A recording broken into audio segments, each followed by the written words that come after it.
Have you ever heard the saying, too much of a good thing can be bad? It's a strange thought, isn't it? How can something as beautiful as kindness ever backfire? It's almost like suggesting that being generous could lead you down a path you never intended to walk. But what if it can? There's a hidden side to generosity that no one really talks about. You might think you're helping, but what if, in the process, you're setting yourself up for disappointment, exhaustion, or even being taken advantage of? It's a tricky thing to navigate, offering help without losing yourself in the process. As we dive into these surprising traps of kindness, remember, it's not about stopping your kindness, but learning how to give without losing control. So, if you're curious about how generosity can sometimes turn into a double-edged sword, keep watching. Don't forget to hit that subscribe button and let me know in the comments, can kindness go too far? Lesson 1. The burden of endless giving. Imagine you're at a well, drawing water for others. At first it feels good. The cool water refreshes them, and their gratitude feels like sunshine on your face. You pull the rope, bucket after bucket, and each time someone new arrives, you're more than happy to share. But after a while, the rope feels heavier, the bucket more difficult to lift. You look around, and suddenly you realize the crowd is growing, and they're all waiting for you to fill their cups. You try to keep up, but the well's water level starts to lower, and you feel exhaustion creeping in. This is the trap of giving without boundaries. At first, generosity feels like an endless source of goodwill. But what happens when the well starts to dry? When you constantly give without pausing to refill your own energy, you become drained, emotionally, physically, and mentally. The tricky part is that others, often unintentionally, come to expect your giving nature. They stop seeing it as a gift and begin to view it as something that's owed. In ancient philosophy, this idea of balance was crucial. Think of the balance between the self and the other, between giving and receiving. When Socrates spoke of the need for self-care, he wasn't dismissing kindness. He was recognizing that the well must be refilled. Without nourishing your own well-being, you eventually have nothing left to give. And here's the kicker: those who once depended on you may start to resent you when you can no longer provide. This resentment isn't because they're unkind, but because you've set a precedent of endless generosity that's no longer sustainable. So what's the trick here? It's recognizing that boundaries are not the enemy of kindness. They are its safeguard. Learning to say no isn't about being selfish. It's about ensuring that your giving remains meaningful.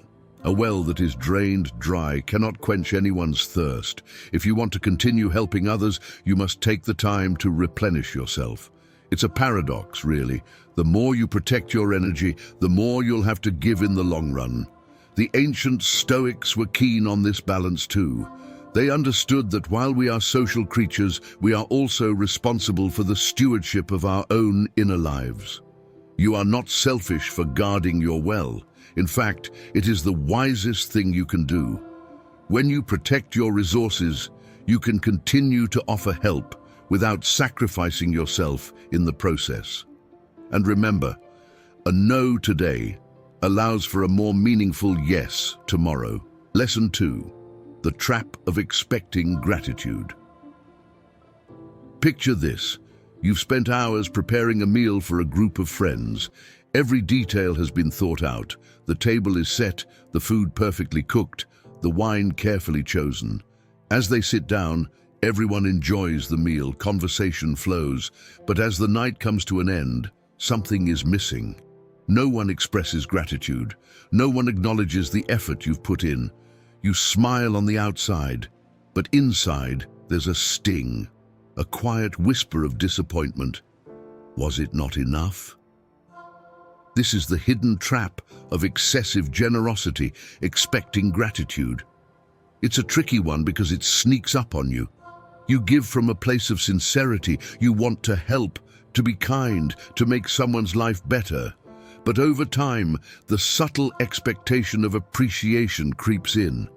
You start to look for recognition, a simple thank you, or at least some acknowledgement of the effort you've put in. When it doesn't come, the kindness that once flowed so freely now feels like a burden. Ancient philosophers often warned about this pitfall. They understood that true generosity must be given without strings attached, without the invisible price of expecting gratitude in return. Epictetus once said, "He who gives expecting something in return is not giving, but trading." Yet, here we are, entangled in this web of unspoken expectations. So, how do you avoid falling into this trap? The answer lies in a profound shift in perspective. What if you gave for the sake of giving, without any thought of the outcome? Imagine your kindness as a ripple in a pond, one that moves outward without concern for how far it reaches or what it touches. This is the true essence of generosity, not in the hope of applause, but in the quiet act of knowing you've contributed something good to the world. But here's the tricky part. Human nature makes us crave recognition. We want to feel valued. We want our efforts to be seen. The key is to recognize that this desire, while natural, can become a poison if left unchecked. If your kindness is dependent on how others react, then you've handed them control over your inner peace. The ancient Stoics understood this well. They taught that our happiness must never be dependent on external things, especially the actions or gratitude of others. Marcus Aurelius reminded himself daily that people may not always be grateful, but that's not the point. He did what he believed was right for its own sake, not for applause. So, here's your trick to unlock the power of true giving. Let go of the need for gratitude. Free yourself from the invisible chain that ties your happiness to another's acknowledgement. When you give with no expectation of return, not only do you protect your own peace, but you also experience a higher form of generosity, one that is pure, untainted by disappointment or resentment. The reward? A sense of inner freedom, knowing that your kindness is authentic, and in that authenticity, you find a deeper connection to the essence of giving. Lesson 3. When generosity becomes control. Imagine you're sailing on calm waters, offering your hand to another boat drifting nearby. At first, it's a kind gesture. They needed help, and you provided it. But then slowly, you notice that your hand has become an anchor, keeping their boat tethered to yours. They depend on your generosity to stay afloat. What started as a selfless act of kindness has transformed into a subtle form of control. Control over their direction, their choices, and perhaps even their freedom. This is the quiet trap of generosity morphing into control. It happens when your giving, though well-intentioned, begins to take on a different form, a sense of power over someone else's life. What was once a gift of help becomes a tool to guide, influence, and perhaps even manipulate. You may not intend to control the situation, but by being the constant provider, you unintentionally take away the other person's ability to navigate on their own. Here's the tricky part. This form of control can feel good at first. Helping others makes you feel important, needed, and valued. But what happens when the recipient starts relying on your generosity instead of finding their own strength? The lines blur between help and control, and suddenly your intentions are no longer as pure as they once were. This concept isn't new. Ancient philosophers, particularly those who studied human nature, warned against this subtle transformation of generosity. They recognized that while helping others is a virtue, it can quickly turn into a vice if it undermines the independence and dignity of the person receiving the help. Have you ever noticed how a gift, repeated too often, starts to feel like an obligation? That's where things get complicated. Take a moment to reflect. Have there been times when your help, though freely given, started to feel like an unspoken contract?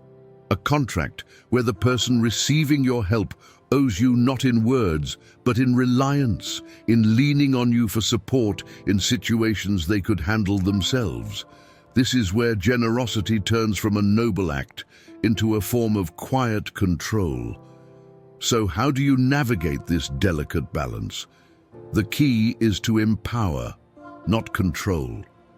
True generosity is giving in a way that strengthens the other person's ability to help themselves. It's the difference between handing someone a fish and teaching them to fish. The latter gives them independence, while the former keeps them dependent. To break free from this trap, you must be mindful of your intentions. Are you giving to uplift someone, or are you giving because it makes you feel necessary? Ask yourself, is my generosity helping this person grow, or is it slowly taking away their ability to stand on their own? The answer lies in a shift of mindset. Instead of focusing on how much you can give, focus on how much your giving empowers the other person to no longer need it. Imagine your role as a guide, not a crutch. Give in a way that encourages strength, resilience, and self-reliance in the person you're helping. The ancient Stoics believed in self-sufficiency, not just for themselves, but for those around them. Marcus Aurelius often wrote about the balance between offering help and maintaining boundaries that respect the autonomy of others. When you learn to give in a way that fosters independence, you honor both the recipient and yourself. In the end, true generosity is about empowering others to chart their own course. When you release the need to control or be relied upon, you give a greater gift, the gift of freedom. Lesson 4. The debt you never asked for. Imagine this. You're at a dinner with friends and the bill arrives. Everyone is scrambling to figure out how much they owe, but before they can calculate, you swoop in and cover the entire cost. Your friends thank you profusely. But what lingers in the air after that act of generosity is something much heavier than gratitude.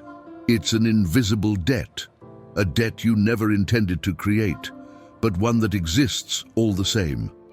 You see, when you're overly generous, you can unintentionally place a burden on others. The act of giving, while kind in the moment, can become a subtle form of power. The recipient, whether they admit it or not, may start to feel indebted to you, even if you've assured them that your generosity comes with no strings attached. It's an unspoken contract. You gave, and now they owe. But how do they repay a debt they never asked for? How do they handle the weight of gratitude that feels like a chain? This is the tricky part about excessive generosity. It can create a dynamic of imbalance.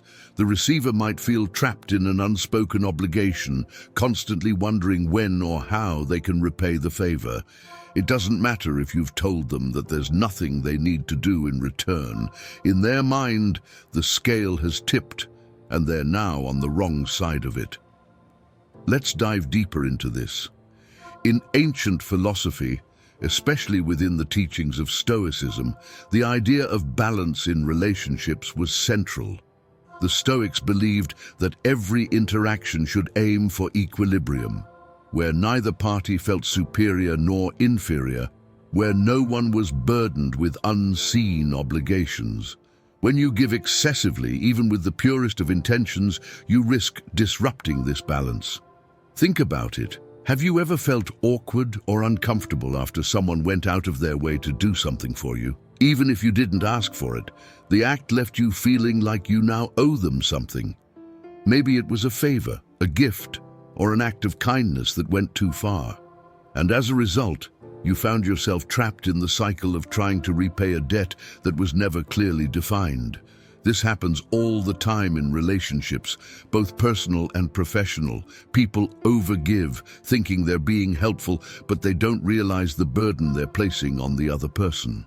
It's not that the receiver doesn't appreciate the help, it's that the unspoken expectation of reciprocity becomes a shadow that follows the relationship, altering the dynamics in subtle but profound ways. So what's the solution? How do you avoid turning your acts of kindness into invisible chains that bind others? The answer lies in mindfulness.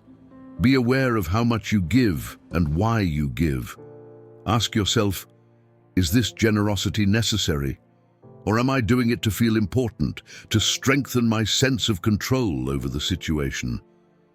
Are my actions truly for the benefit of the other person, or am I unconsciously seeking validation? The Stoics emphasized the importance of giving with detachment. True generosity, they argued, comes from a place where you expect nothing in return, not even gratitude.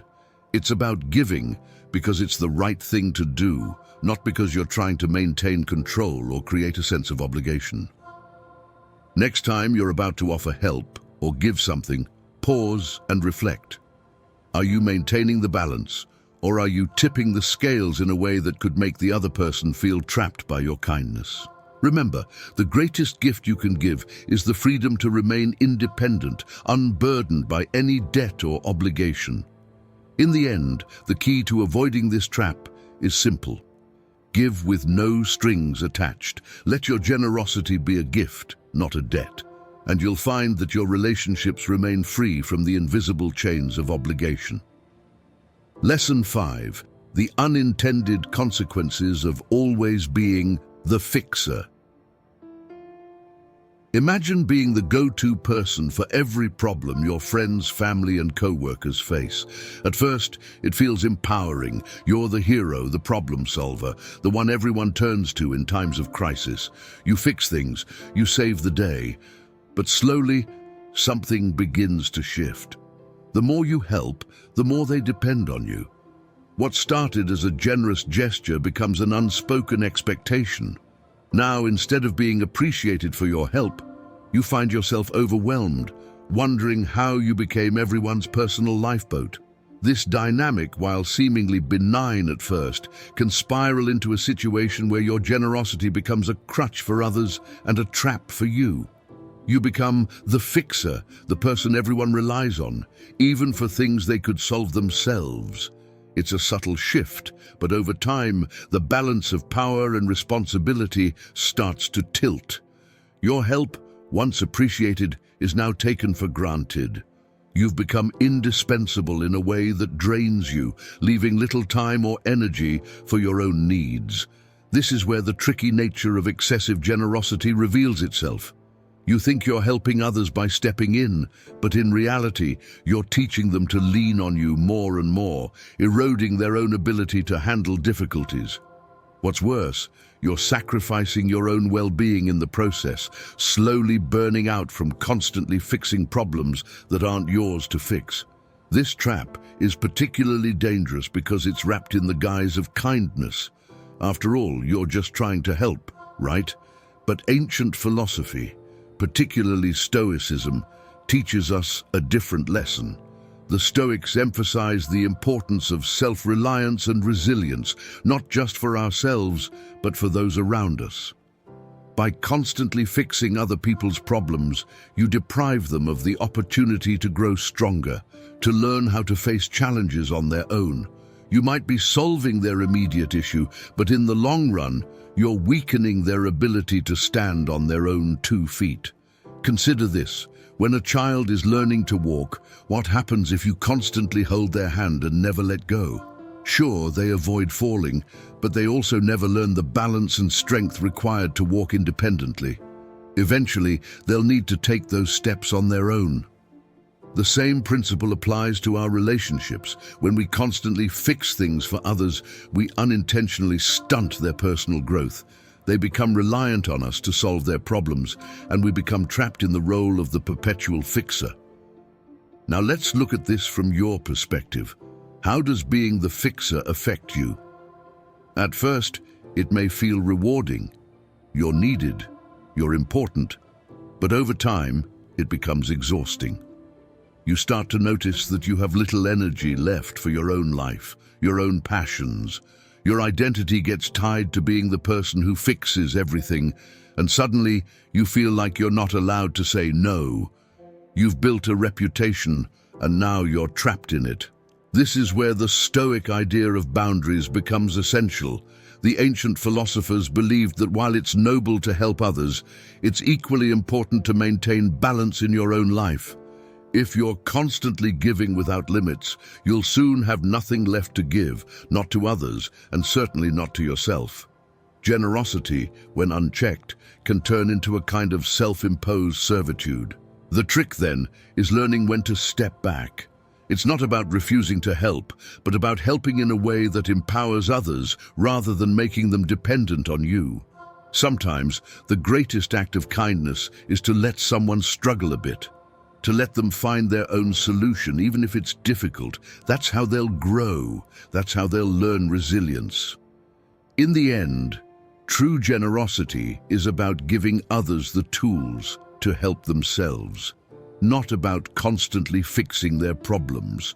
You are not the solution to every crisis. Sometimes the best way to help is to let go, to trust that others are capable of finding their own way. By doing so, you preserve your own strength, while allowing those around you to develop theirs. Imagine this: you've just stood at the edge of a powerful realization. You started this journey with a single thought, a curiosity that tugged at your mind, asking you if there was something greater beyond the struggles. Now, as we reach the end, the answers aren't just ideas. They're actions waiting for you to take. Remember the cliff? You're still there, but now you're armed with more than just questions. You have knowledge, clarity, and the strength to decide whether you'll leap into transformation or remain in the same place. The path forward isn't easy, but neither was getting here. But here's the question: what will you do next? Will you let the insights sink in and drift, or will you act on them? Your life doesn't change unless you do, and the world doesn't move until you take the first step. So, will you take that step? The power of transformation is in your hands. Mastering your emotions, controlling your thoughts, it's not just about becoming stronger, it's about becoming free. But the choice to act is yours. Let me leave you with this thought. What kind of future are you creating with the thoughts and actions you hold today? The story you're living, is it the one you truly want? Comment below with the one question that still lingers in your mind. Maybe it's unanswerable, or maybe it's the key to your next step. And don't forget to like and subscribe. This is just the beginning of the journey. What happens next is up to you.